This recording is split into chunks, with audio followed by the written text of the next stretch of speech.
Électricité. À la fin de cette vidéo, tu seras capable de déterminer l'expression de la résistance grand R, de la tension U et de la puissance électrique à partir de la loi d'Ohm. Tu es élève du second cycle en classe de seconde, de première ou de terminale et tu as des difficultés au même titre qu'un élève en classe de troisième. Parfois même tu as des difficultés comme étant un élève en classe de sixième et ça ne te gêne pas, ça ne te fait rien du tout. Pour toi, tu te dis tout simplement que l'essentiel c'est que je passe en classe supérieure. C'est ça ta logique?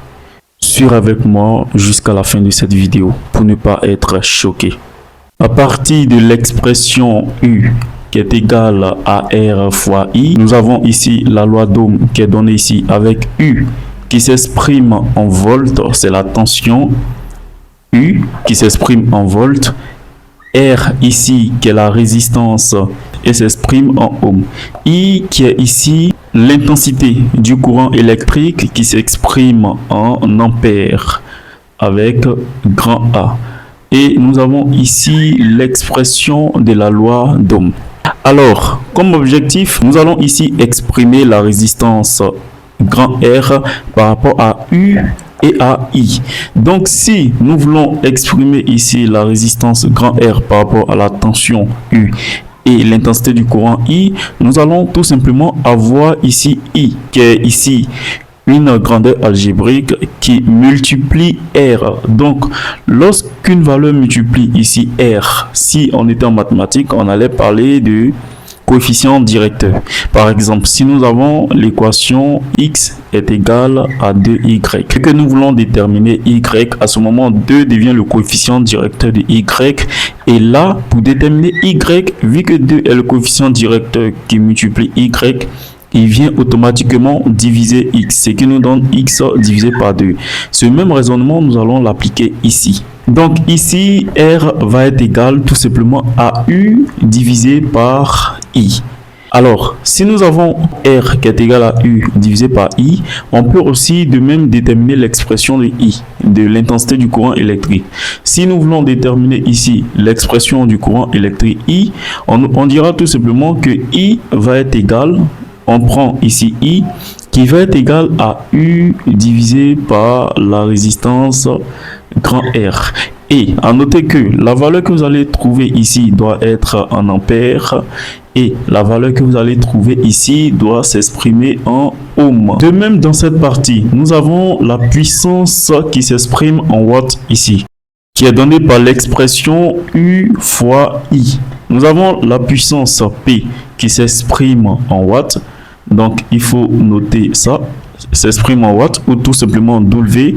Il faut noter toujours que U, qui est ici, la tension s'exprime toujours en volts et I, ici, s'exprime toujours en ampères. Si nous voulons déterminer ici l'expression de la tension U, connaissant déjà la puissance électrique ainsi que l'intensité du courant, on dira tout simplement que U va être égal à la puissance P qui s'exprime en watts divisé par l'intensité du courant I.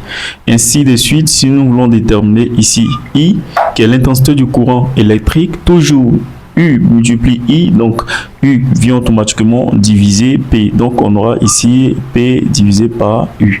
Ainsi, nous avons aussi l'expression de l'intensité du courant I. Mais dans le cas où nous avons P qui est égal à U multiplié par I au carré et que nous voulons trouver l'expression de U, on dira tout simplement que U, qui est la tension électrique, va être égal à la puissance divisée par l'intensité du courant, donc I au carré. Mais là, si nous voulons déterminer l'expression de l'intensité du courant I, l'erreur que la majorité même des élèves en classe du second cycle font, suivez très attentivement. Si on veut déterminer ici I, on ne veut pas déterminer I au carré, mais on veut déterminer I. Donc I au carré va être égal, on fait tout simplement un produit en croix. Donc si vous voulez, on fait ici un produit en croix, ou si vous voulez, on fait passer de l'autre côté, donc ça fait P divisé par U.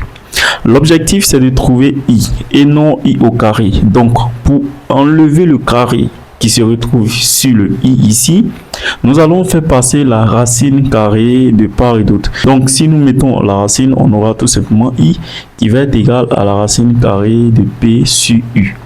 Mais ce n'est pas seulement que la seule écriture.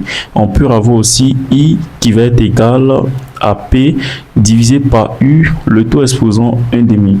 Ainsi donc, nous avons l'expression de U. De même, si nous avons l'énergie E qui est égale à P multiplié par T, bon, la puissance multipliée par le temps ici, et que nous voulons déterminer ici la puissance P, elle serait donc la valeur de P. Si nous voulons déterminer la valeur de T ici, du temps, quelle serait donc la valeur de T? Laissez votre réponse en commentaire. Et si vous n'êtes pas encore abonné à la chaîne, c'est le moment de le faire afin de ne rater aucune prochaine vidéo. Le lien d'accompagnement direct est laissé dans la description de la chaîne. Nous allons faire maintenant un exercice très simple. Suivez attentivement.